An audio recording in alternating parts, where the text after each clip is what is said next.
habang igluluto ko din. So, I will combine this 3 coconut. Kung maayos ba siya.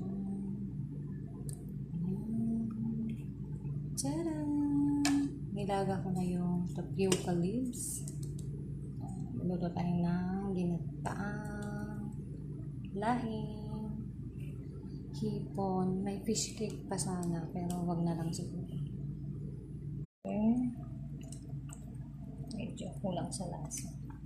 Mahalo yung hipon. Ayos natin siya. Parang siyang hindi natin konting herbs.